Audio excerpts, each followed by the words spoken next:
Hello नमस्कार। मैं doctor Himanshu Parashar.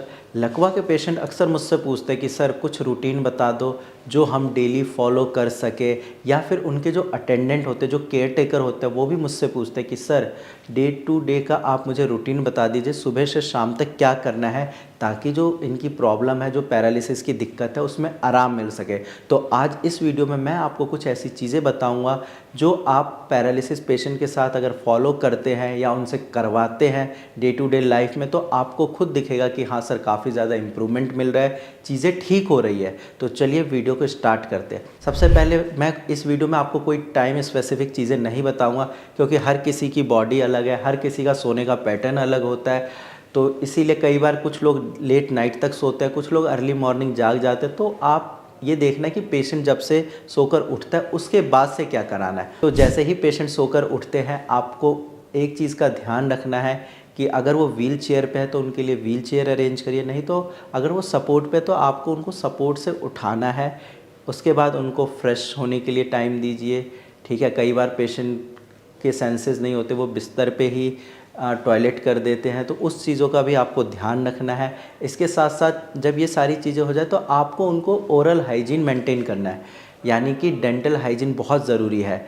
अगर आप ये नहीं करते या पेशेंट नहीं कर पाते हैं तो इसकी वजह से उनकी माउथ में बैक्टीरिया डेवलप होते हैं। अब वो बैक्टीरिया उनके गट तक जाते हैं, एब्डोमेन तक जाते हैं, फिर उनको पेट की दिक्कत होती है। इसीलिए ओरल हाइजीन बहुत ज़्यादा ज़रूरी है। अगर पेशेंट खुद से ब्रश कर पाते हैं बहुत अच्छी बात है, नहीं कर पाते आप हेल्प कर दीजिए, जो आप अटेंडेंट है वो हेल्प कर सकते हैं। अगर फिर भी पेशेंट नहीं कर पाते, उनका मुंह नहीं खुल पाता, तो आप एक काम करिए, आप कोई कॉटन का कपड़ा लीजिए, साफ़ कपड़ा होना चाहिए, और हल्का सा गर्म पानी लीजिए और उस गर्म पानी में कपड़े को डाल के और उनके मुंह के अंदर हल्का सा बस साफ़ करना है, ताकि अगर कोई बैक्टीरिया हो वो कम हो जाए। और जब आपने ओरल हाइजीन कर दी पेशेंट के साथ, तो इसके बाद उनकी जो भी मेडिसिन्स हैं, अगर खाली पेट मेडिसिन लेनी है तो आप उनको मेडिसिन दीजिए खाली पेट लेने के लिए, या फिर अगर खाना खाने के बाद अगर कोई मेडिसिन लेनी है तो आप पेशेंट को कुछ खिला दीजिए। अगर पेशेंट खा सकते हैं वेल एंड गुड है, नहीं तो अगर पेशेंट लिक्विड डाइट पे है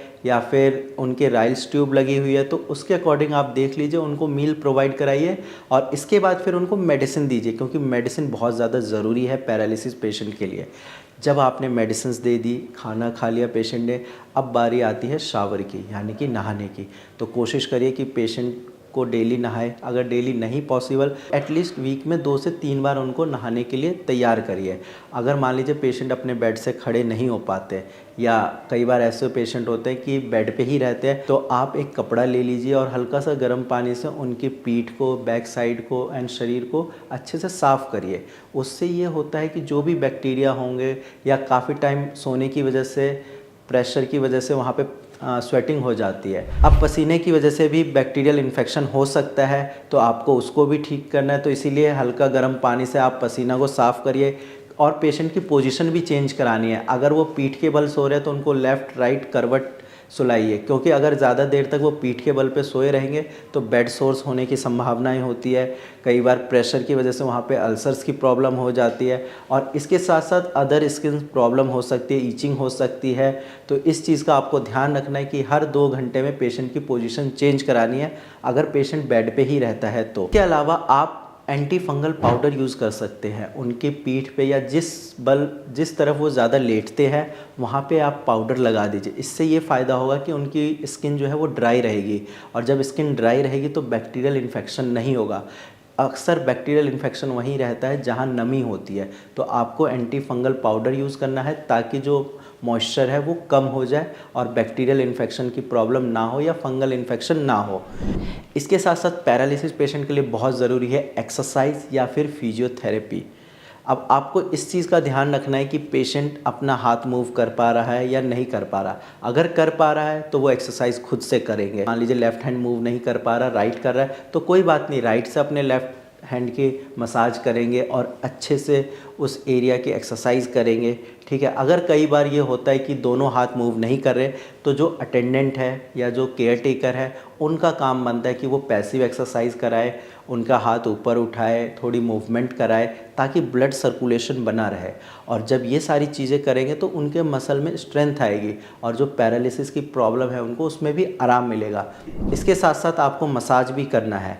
मसाज आप रेगुलर करिए, उससे आपके जो मसल्स है वो स्ट्रांग होंगे, ब्लड सर्कुलेशन बढ़ेगा और फिर आपकी जो पैरालिसिस की प्रॉब्लम है वो काफ़ी हद तक कम आएगी।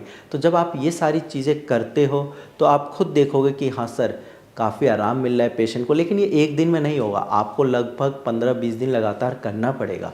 और इसके साथ आपको डाइट का भी ध्यान रखना है। जब भी आप लंच करते हैं उसमें आप हरी सब्जियां लीजिए और साथ में ड्राई फ्रूट्स ले सकते हैं, फाइबरस फूड ले सकते हैं और पानी ज़्यादा से ज़्यादा पीना है। ये सारी चीज़ें आप करिए और इसके साथ आप मेडिसिन्स अपनी टाइम से लीजिए।